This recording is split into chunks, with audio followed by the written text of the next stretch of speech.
All right, welcome back. This is going to be part 107 of my presentation on the flood and Noah's Ark. And guys, I was going through my slides, and I believe that I'm going to mention the fountains of the great deep. I'm just going to mention just the scripture that talks about that, and then I'm going to abandon it. I'm going to abandon it. We are going to come back to it.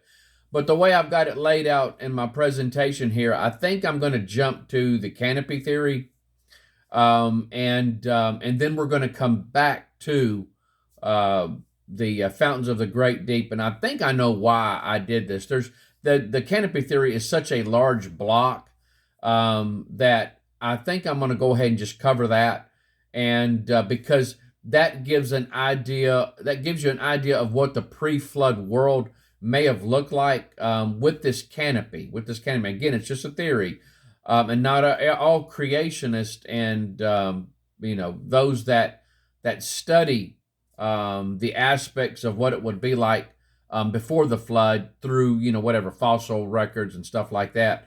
The creationists, I should say, that study the fossils to learn more about what it may have been like before the flood. They don't all agree with the canopy theory. If I remember correctly, I don't believe Dr. Walt Brown agrees with the canopy theory. And he is the one, and you guys that's been following my videos ought to remember Dr. Walt Brown when we were talking about the mammoths, where they built for the cold. I introduced you to Dr. Walt Brown. I've brought him up here and there through the presentation, though. But this is this book here. He wrote this book in the beginning, and he has a PDF, one that you can get online, and also, and so, but he does not agree with the canopy theory, and so he has some problems with it, and but even though creationists may not agree with each other about certain aspects of what they believe the pre-flood world may have been like, it's nothing to break fellowship over. So it's not that big a deal, is what I'm saying. These are just ideas, just like with what the ark might have looked like. Little things that might have been added to. It's just for conversation purposes, the possibilities. What if they done this? It's could they have had this? And it doesn't nothing to take away from the scriptures or anything. Only just ideas, because a lot of the things are gray areas. We just don't know. And so, but the canopy theory is a fascinating theory. And if what Dr. Baugh is stating in this book is correct, I'm going to tell you right now, the pre-flood world was a fascinating place. It was just an amazing place. Now, there are aspects about it that seem, because of the longevity of the people, and something was different. Something was different. And so when God decided to judge them, he destroyed everything. He took it all away. And so whatever they had back then at that time, we don't have now. And so, it's, who knows? All we can do is theorize on certain things. And just for conversation purposes, all we can do is just, throw out ideas at each other. But what was it like? 100%, we're not really sure. And so, but one day we'll know. Well, for sure, when we get to heaven, we'll get to see one heck of a PowerPoint presentation, and I'm sure things will be explained to us. And so, and then we'll go, oh, okay, and then some of us will go, aha, I told you so. So, but at any rate, let's go ahead and again, if you want to, I'll tell you what, if you notice on the screen here, these are two items that you might want to look into. Not only the Panorama of Creation book, but also Creation and Symphony, the model and the evidence.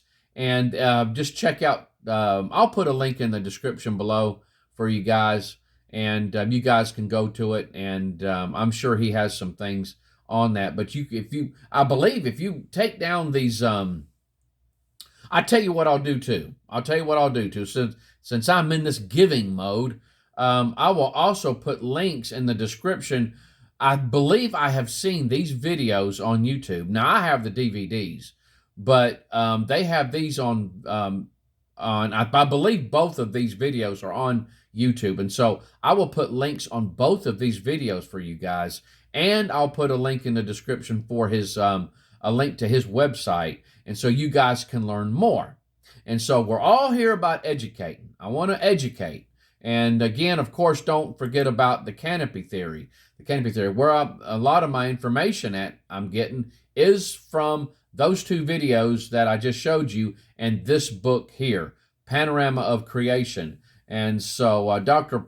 Carl Baugh is a fascinating individual, and he has his museum out there next to the Paluxy River, where the dinosaur and human footprints have been found. And so just a fascinating guy, real cool museum. I'm not sure if I'll ever get to go out there and meet him and see the museum, but I have had email correspondence with him and have gotten some clams from him, some fossilized clams from him before, and just a really neat guy. And this guy's a real soldier for the faith. He really is. And so anything that you see by him, you're going to get a blessing. And so they do have a YouTube channel. I'll put that in the description below also for you guys.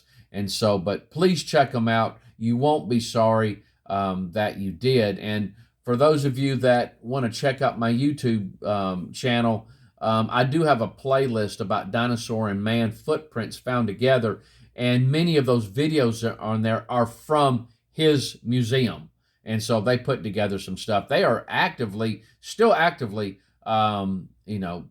researching that area. And they believe they have found some more human tracks out there. And so other than that, guys, let's go ahead and let's get started. Real quick, though, when we're talking about the fountains of the great deep, now I'm not going to be going in depth on this. I will be returning to this, though. But just to kind of wet that whistle, the Bible does state in Genesis 7, chapter 7, 11 through 12, in the 600th year of Noah's life, in the second month, the 17th day of the month, the same day were all the fountains of the great deep broken up, and the windows of heaven were opened, and the rain was upon the earth 40 days and 40 nights. Now, most of the water that flooded this planet came from inside the earth. It busted up. That's the fountains of the great deep. Now, we will be coming back to this. And then, of course, it rained. It rained for 40 days and 40 nights. But guys, that rain wasn't sufficient to flood the planet. I'm sure it did some flooding, but it wasn't near enough to do what the fountains of the great deep did. And there is evidence of that. You can see that. And we're going to come back to that, and I'm going to talk to that. But let's go ahead and let's get started with this canopy theory. And now it says here in Genesis 1, 6 through 8, this is going to just catapult us into this topic. I will be returning to it. It says in Genesis chapter 1, 6 through 8, and God said, let there be a firmament in the midst of the waters, and let it divide the waters from the waters. And God made the firmament and divided the waters which were under the firmament from the waters which were above the firmament. And it was so. And God called the firmament heaven. And the evening and the morning were the second day. Now, going on to Genesis 1:20. And God said, let the waters bring forth abundantly the moving creature that hath life, and fowl that may fly above the earth in the open firmament of heaven. Now, what is he talking about here? That firmament is the air, So going back to Genesis 1, 6 through 8, there appears to be, there were water under the firmament, and then there was waters above the firmament. Now, the waters above the firmament, was there a layer of water surrounding the earth? That is what has been proposed. A canopy, a protective kind of covering, but it also did some really unique things. That's what we're going to look at. Was there a canopy of water in some type of shape or form that surrounded the earth, another layer in the atmosphere. And so that's what we're talking about. Now, let's talk about the atmospheric layers, the atmosphere layers. Let's go through that a little bit. Okay, it says Genesis 1:6, and God said, let there be a firmament in the midst of the waters, and let it divide the waters from the waters. And so when you define this in the concordance, now remember a few videos ago, guys, I was talking about how you can understand the King James Bible, and if you don't understand a word or you want to know more about it, just go to the Bible's dictionary, which is a concordance. It's just a fancy dictionary is all it is.